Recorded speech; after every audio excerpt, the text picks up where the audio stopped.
Okay, we're ready to fill it. I have tied off the end and I have it untucked on purpose so I can show it to you. This is what we're going to be using. Sorry, I want to make sure you can see it. It's called Polyfill. Can you see that? It's kind of big.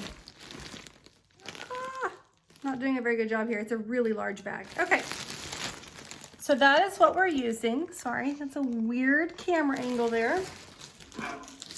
Although I have had my daughter make pillows before where she just had another pillow she didn't like or a stuffed animal she didn't like anymore, or, you know, ask permission before you do stuff like that, okay? Okay, so I just grabbed a handful, and this is probably more than I need, okay? So the first thing I'm going to do is let you see the hole. It is not a very large hole, okay?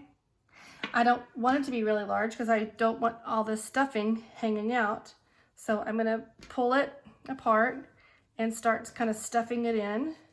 And I'm going to go ahead and stuff in to this leg first. And my hands are inside, and I don't want to overstuff them because I don't want all the seams to pop, etc. So now this is what is different than when we made the monkeys in class. Is the monkeys were so tiny, they're like half the size. And it was really hard to get into some of the spaces. So you can make this kind of fun. And I'm just kind of starting on the left side of mine because I'm going in through the right. Now I'm going to go ahead and go up into the head. As you can see, I have way more polyfill than I need. And sometimes I can't even get it inside, so I just have to use my fingers and kind of work it in there. Okay, I'm gonna push it up into the head there. I'm still sort of kind of lining out the side. There's more stuff there. I don't want to overstuff it like we said before, just enough to make it kind of fun. Okay. And plushy. A lot of times kids like to give these as gifts, and the one thing I want to tell you is that if you give it as a gift, if you're planning on making it for a gift for like a baby, please do not use buttons. Only use felt. Do not use anything that could be ripped off with teeth or fingers. That would be a choking hazard. Okay, so if you decide this is super cute, oh, I'd like to make this for my baby sister, my baby cousin, what have you, please, please, please, please, please. No buttons, only felt. Okay, so now I'm gonna push it down just a little bit into this leg that is slightly sewn. Remember I said we were gonna stop kind of at the ankle, which means I'm gonna have stuffing sticking out while I am trying to sew it closed. True? How true that is. And we used almost my whole oversized handful.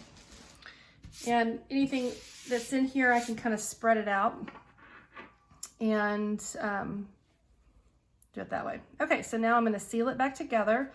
If it's too overstuffed, you can go ahead and stick a pin in there, but I've taken all the other pins out. Okay, oops, first, before I do that, let's take this little end string because we don't want that sticking out. We want to sew that in.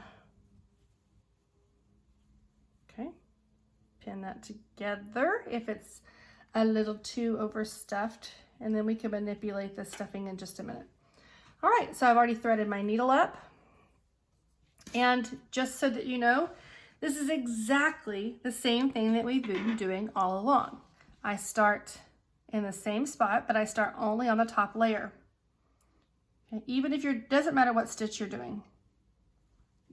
Or using embroidery thread or regular thread, it doesn't matter.